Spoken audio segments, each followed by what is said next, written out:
नमस्कार दोस्तों, स्वागत है आपका न्यूज़ का साइंस चैनल में। आज का हमारा टॉपिक है अकबर। अकबर का दूसरा हिस्सा हम लोग आज पढ़ेंगे। पहला हिस्सा हम लोग देख चुके हैं और दूसरे हिस्से में हम अकबर से संबंधित सभी जानकारियों को कंप्लीट कर देंगे।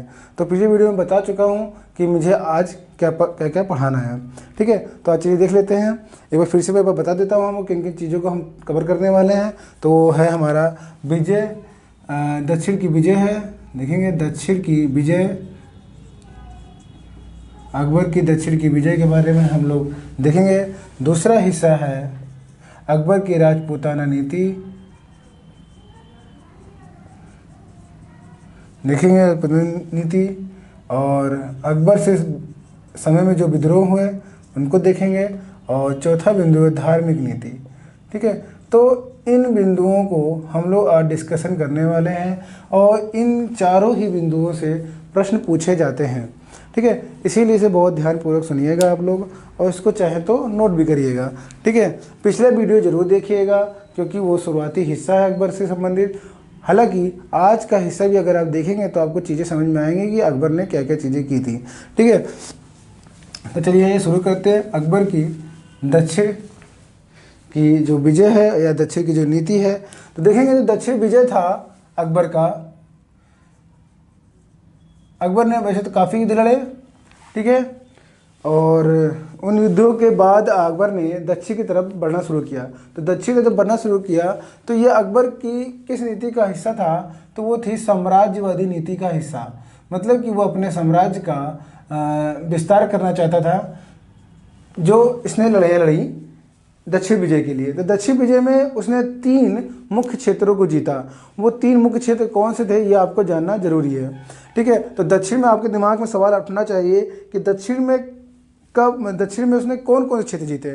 ठीक है, तो वो क्षेत्र कौन कौन से हैं, चलिए आइए जान लेते हैं। पहला है खानदेश, ध्यानपूर्वक सुनिएगा, खानदेश, अहमदनगर और असीरगढ़। देखिए असीरगढ़ का किला काफ़ी महत्वपूर्ण है, ये 1601 में जीता गया ये। ठीक है, याद रखिएगा, सन इसका पूछा जाता है 1601। ठीक है, 1601 में असीरगढ़ का किला जीता गया। असीरगढ़ का जो विजय थी ये अकबर की अंतिम विजय थी, इसलिए भी असीरगढ़ की विजय काफ़ी महत्वपूर्ण है और ये दक्षिण भारत का हिस्सा है। ठीक है, तो हम पहले देखेंगे जो खानदेश था, इसने खानदेश को जीता और खानदेश को क्या कहा जाता था? दक्षिण का प्रवेश द्वार। तो दक्षिण का प्रवेश द्वार की संज्ञा किसे दी जाती है अकबर के समय? दक्षिण की प्रवेश द्वार, ठीक, प्रवेश द्वार खानदेश को। उसके बाद उसने अहमदनगर को जीता और इसी दौरान, अहमदनगर को जीतने के दौरान ही इसकी मुलाकात, जिसका संपर्क होता है मराठों से होता है। तो मराठों से संपर्क किस विजय के दौरान होती है? अहमदनगर विजय के दौरान मराठों से संपर्क होता है। ठीक है, काफी महत्वपूर्ण। हालांकि युद्ध मराठों के विरुद्ध नहीं था ये, ठीक है, लेकिन मराठों से संपर्क इसी समय होता है। और अंतिम विजय जो होती है वो होती है असीरगढ़ का किला। और असीरगढ़ के किले के बारे में कहा जाता है कि असीरगढ़ के किले को अकबर ने सोने की कुंजियों से खोला था, ऐसा कहा जाता है। ठीक है, तो ये तीनों चीज़ें आप याद रखिएगा। अकबर के दक्षिण विजय में ये 3 युद्ध, जो 3 विजय हैं, काफ़ी ही महत्वपूर्ण हैं और परीक्षा में प्रश्न यहीं से पूछा जाता है। अब हम देखते हैं, विद्रोह की चर्चा कर लेते हैं कि अकबर के समय में विद्रोह कौन कौन से हुए हैं। ठीक है, यहाँ से भी प्रश्न आता है। ठीक है, किस तरह से आता है प्रश्न देखेंगे। 1564 में, याद करेंगे, 1564 में उज्बेकों का विद्रोह होता है।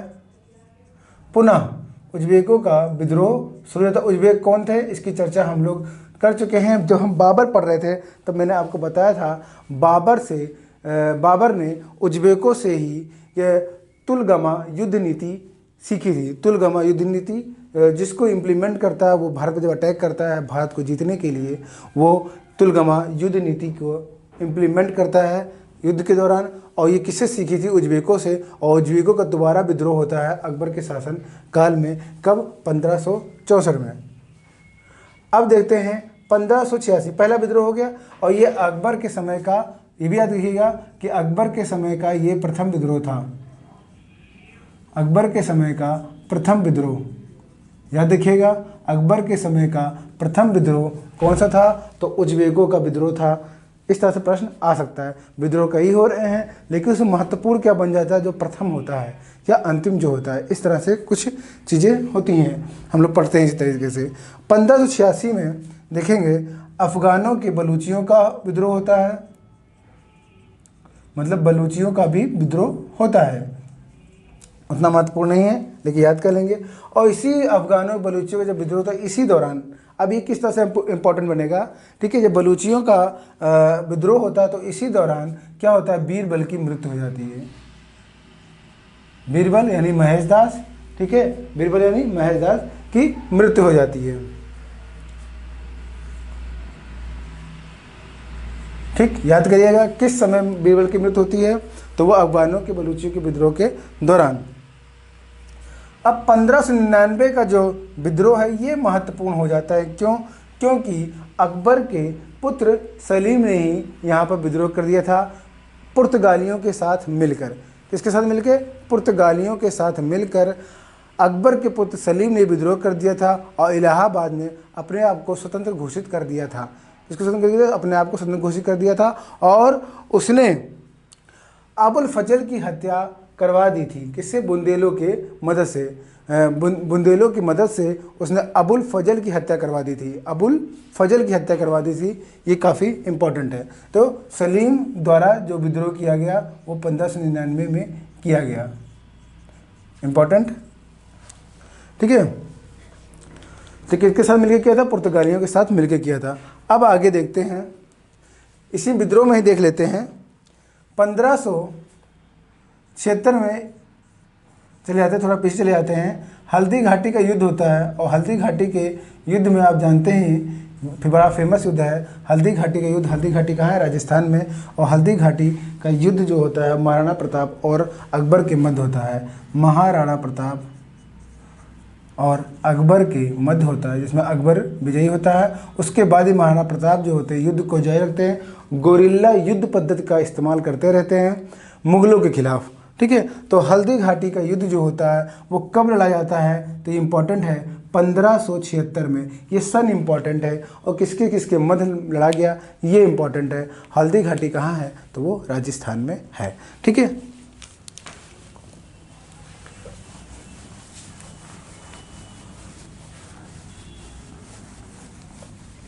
अब देखते हैं अकबर की राजपूत नीति। अकबर की राजपूत नीति। अकबर की राजपूत नीति जो थी वो सार्वभौमिक, यहाँ पर ध्यान देंगे नहीं सॉरी, दमन और, बता चुका हूँ आपको, दमन और समझौते की नीति थी। समझौते की नीति थी।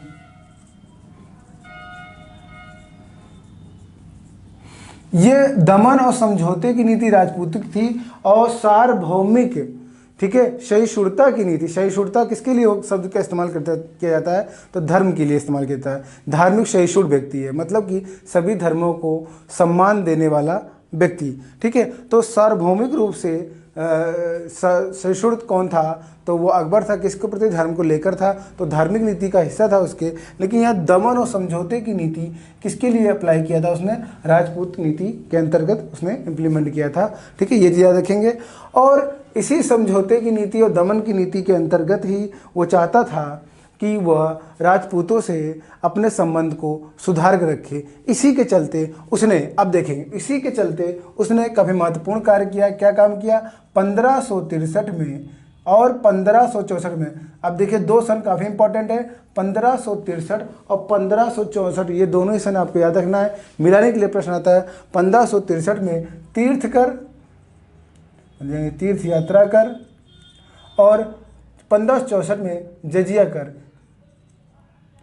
दोनों को ही क्या कर दिया? समाप्त कर दिया। दोनों को ही क्या कर दिया? समाप्त कर दिया। ये इंपॉर्टेंट है, ठीक है। तो इतना ही इंपॉर्टेंट पढ़ना हम लोग को राजपूत नीति के अंतर्गत है, ठीक है। और भी बहुत कुछ कार्य किए वो आपकी परीक्षा की दृष्टि से इंपॉर्टेंट नहीं है, ठीक है। जो इंपॉर्टेंट है वो मैंने आपको यहाँ पर बता दिया। दो चीज़ें आपको दिमाग में रखना, तीर्थ यात्रा कर और जजिया कर को समाप्त कर दिया अकबर ने, ठीक है। अब देखेंगे धार्मिक नीति की चर्चा कर लेते हैं।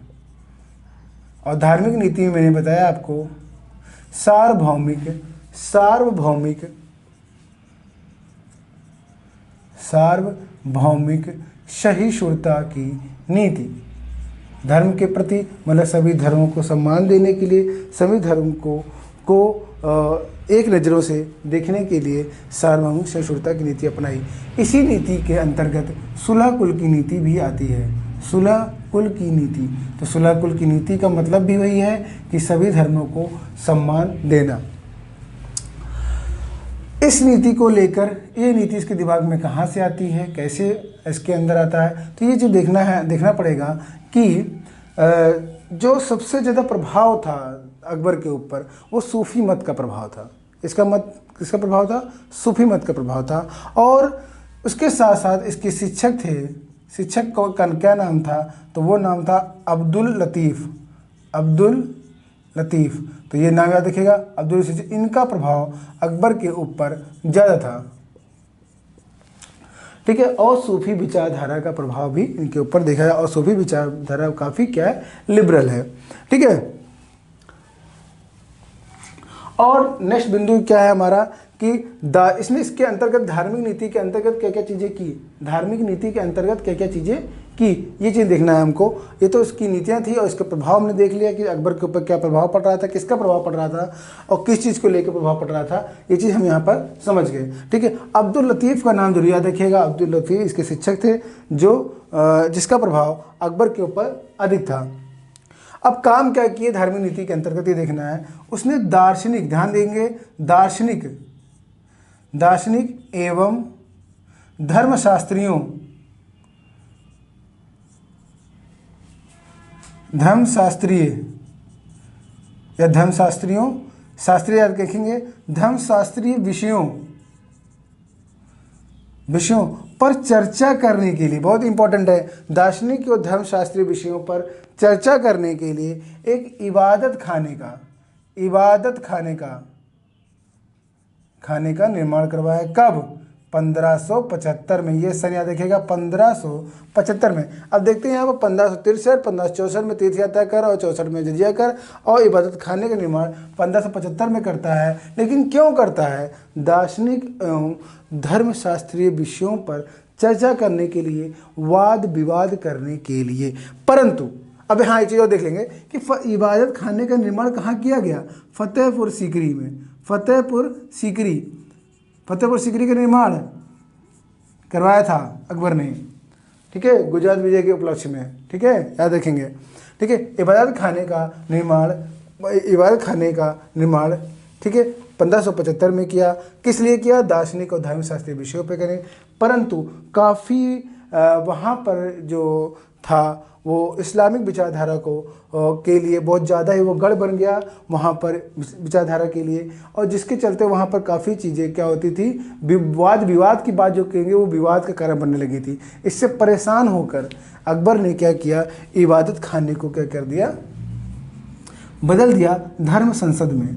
किसमें बदल दिया? धर्म संसद में, क्योंकि उसके ऊपर प्रभाव था किस चीज़ का?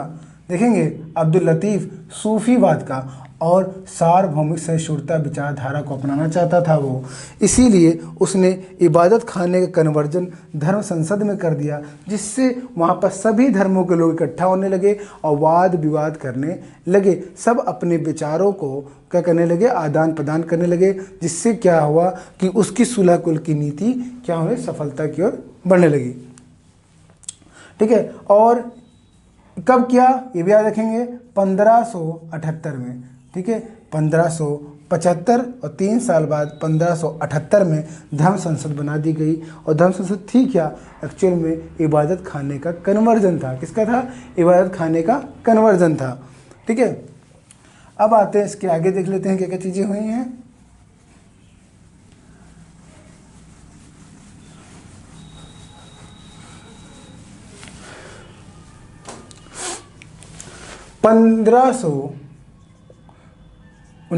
में 1579 में अकबर ने एक महजर की घोषणा की। किसकी घोषणा की?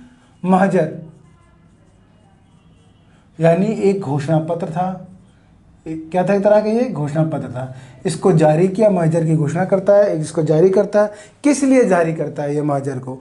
1579 में 1579 में 1579 में उसने महाजर घोषणा पत्र जारी किया।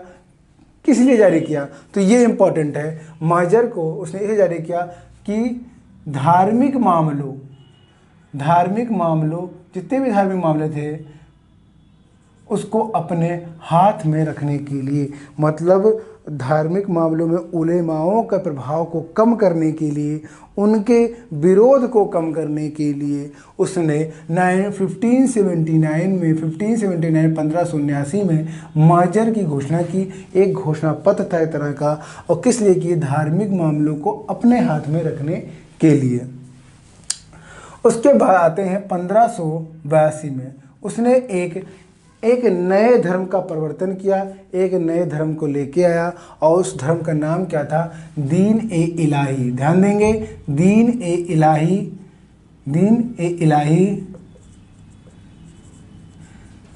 लेके आया। इसका अन्य नाम क्या था? तौहीद ए इलाही। तौहीद ए इलाही। याद रखेंगे, दोनों ही नाम याद रखेंगे। वैसे सबसे ज़्यादा प्रश्न पूछा था, इस नाम से आता है, दीन ए इलाही के नाम से आता है। अन्य नाम क्या है? तौहीद ए इलाही। सन याद रखना है, मैं बता रहा हूँ बार बार कि सब जरूर याद रखिएगा। 1582 में दीन ए इलाही लेके आया। ये किसे लाएगा? इस सभी धर्मों को, सभी धर्म इसको अपना सकते थे, सभी धर्मों के लिए ये लेके आया ये। हालांकि हिंदुओं में, अगर हिंदुओं की बात करें, हिंदुओं में एक ही व्यक्ति ने इसको अपनाया और उसका नाम था बीरबल यानी महेश दास। बीरबल यानी महेश दास। और महेश दास मैंने बताया था इसकी मृत्यु कब होता है? महेश दास की मृत्यु कब होती है? ठीक है, तो महेश दास यानी बीरबल की मृत्यु होती है जब अकबर के समय में बलूचियों का विद्रोह था, अफगान बलूचियों का विद्रोह होता है उस समय। ठीक है, तो 1582 में दीन इलाही सभी धर्मों के लिए, जिसका नाम तौहीद इलाही था, इसको जारी किया। ठीक है, इसके पुरोहित कौन थे दीन इलाही के? तो अबुल फजल थे। कौन थे? अबुल फजल, जिसकी हत्या कौन कराता है? याद रखेंगे, सलीम ही कौन है? जहांगीर। सलीम ही कौन है? जहांगीर। मतलब जहांगीर हत्या कराता है अबुल फजल की। किसकी मदद से? बुंदेलों की मदद से। किसकी मदद से? बुंदेलों की मदद से कराता है। ठीक है, ये इंपॉर्टेंट है। अब देखते हैं अन्य चीज, देख लेते हैं धर्म से संबंधित। अकबर ने, जैसा कि मैंने बताया, सूफियों पर प्रभाव था, तो सूफी मत से समर्थित चिश्ती संप्रदाय को इसने प्रश्रय दिया। चिश्ती संप्रदाय को क्या दिया? प्रश्रय दिया। ठीक है, मतलब कि इसको जगह दी। ठीक है, और चिश्ती संप्रदाय से संबंधित कौन थे? शेख सलीम चिश्ती की दरगाह आप जाने रहे, शेख सलीम चिश्ती। और शेख सलीम चिश्ती के ही नाम पे अकबर ने अपने पुत्र का नाम क्या रखा? सलीम रखा। ये बहुत इंपॉर्टेंट है। ठीक है, ये प्रश्न आता है कि अकबर ने अपने पुत्र का नाम सलीम किस सूफी मत के अनुयायी के द्वारा के नाम पर रखा? तो उसका नाम क्या था? शेख सलीम चिश्ती। ठीक है, अब आते हैं अन्य कुछ बिंदुओं की पर चर्चा कर लेते हैं।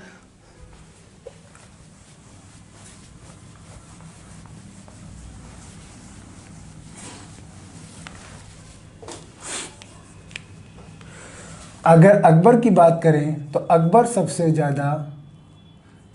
ज़्यादा अकबर जो था वो हिंदू धर्म से प्रभावित था। किस धर्म से प्रभावित था? हिंदू धर्म। ये भी आता है, ईसाई, सिख, बुद्ध, हिंदू। ठीक है, तो किससे था? हिंदू से। इंपॉर्टेंट। ठीक है, दूसरा देखते हैं। अब जैन धर्म संबंधी कुछ चीज़ें देख लेते हैं। जैन धर्म के 2 अनुयायी थे। उनका नाम क्या था, या आचार्य कह सकते हैं, लिख लेंगे, हरिविजय सूरी। हरिविजय सूरी। और हरिविजय सूरी को इसने कहा जगत गुरु। क्या कहा? जगत गुरु की संज्ञा दी। किसे कहा? हरिविजय सूरी, जो किसके थे? आचार्य, जैन धर्म के आचार्य थे। अन्य नाम देख लेते हैं। अन्य नाम था ये जिन, यहां देखेंगे पहला जो है जैन धर्म के आचार्य कौन थे? हरि विजय सूरी। अन्य नाम देख लेते हैं जिन चंद्र सूरी, जिन चंद्र सूरी, और इनको संज्ञा दी जाती। ध्यान देंगे जगत गुरु कौन है? हरिविजय सूरी, और जिन चंद्र सूरी हैं युग प्रधान। कौन है? युग प्रधान। तो युग प्रधान, ये दोनों ही संज्ञाएं अकबर द्वारा जैन आचार्यों को दी जाती है, या जैन धर्म के अनुयायी थे दोनों, हरि विजय सूरी या जिन चंद्र सूरी। तो ध्यान देखें जगत गुरु कौन है? हरि विजय है, और जिन चंद्र सूरी क्या? युग प्रधान की संज्ञा दी गई।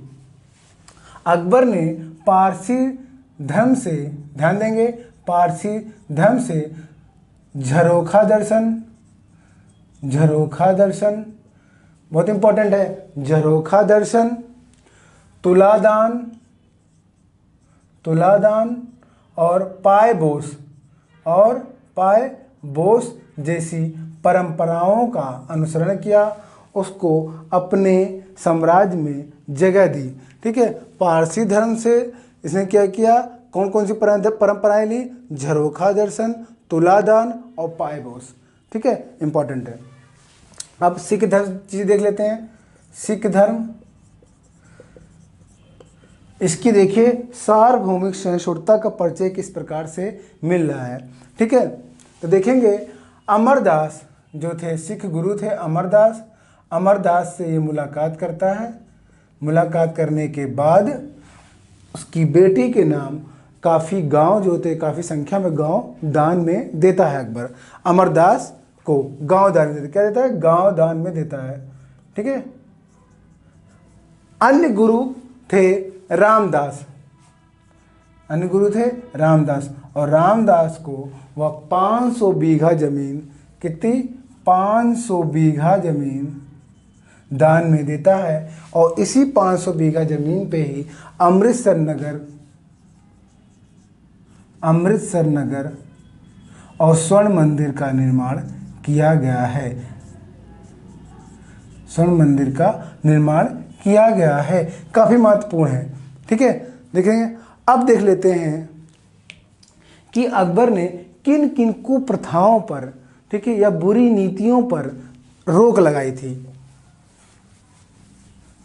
तो देख लेते हैं, काफी महत्वपूर्ण है। पहला चीज है सती प्रथा। किस पर? सती प्रथा बुराई है। सती प्रथा के ऊपर रोक लगाई थी विलियम बेंटिंग ने। ठीक है, राजा राम मोहन राय की मदद से।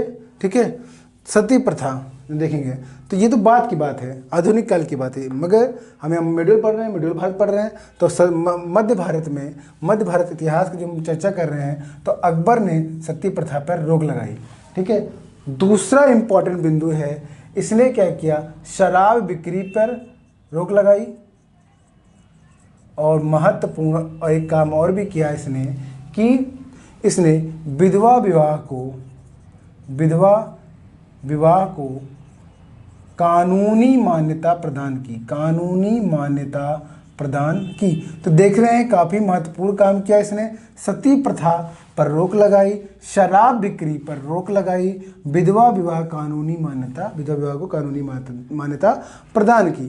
ठीक है, एक चीज़ बच रहा था, वो चीज़ मैं आपको यहाँ बता देना चाहता हूँ कि अकबर ने इतने कार्य किए हैं, और इसने एक इलाही संवत को भी लागू किया, एक इलाही संवत कैलेंडर को भी जारी किया है। कब? 1583 में। ये लास्ट एक बिंदु बच गया था, इसको याद जरूर कर लीजिएगा। इलाही संवत, इलाही संवत। ठीक है, तो इलाही संवत को जारी किया अकबर ने, एक कैलेंडर था।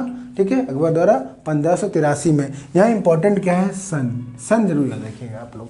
ठीक है, तो इस तरह से काफ़ी महत्वपूर्ण चीज़ें मैंने कवर करा दी यहाँ पर, जो आप अकबर से संबंधित आप पढ़ते। ठीक है, तो अकबर के बारे में जब बुक खोलेंगे, जब भी आप बुक खोलेंगे, कोई बुक खोलेंगे, तो काफ़ी चीज़ें आपको मिलेंगी, काफ़ी चीज़ें, लेकिन वो काफ़ी चीज़ें आपको नहीं पढ़नी है। ठीक है, आपको वो पढ़ना है जो परीक्षा की दृष्टि से महत्वपूर्ण है, जो आपको आप पढ़ें, कम से कम चीज़ें आपके अधिक से अधिक चीज़ें कवर करा सके। ठीक है, तो कम पढ़िए लेकिन सॉलिड पढ़िए, और जो बिल्कुल एग्ज़ाम ओरिएंटेड हो उसको पढ़िए, ठीक है। तो उम्मीद करता हूँ कि आपको ये वीडियो पसंद आया होगा। तो लाइक शेयर सब्सक्राइब करना ना भूलें। बहुत बहुत धन्यवाद।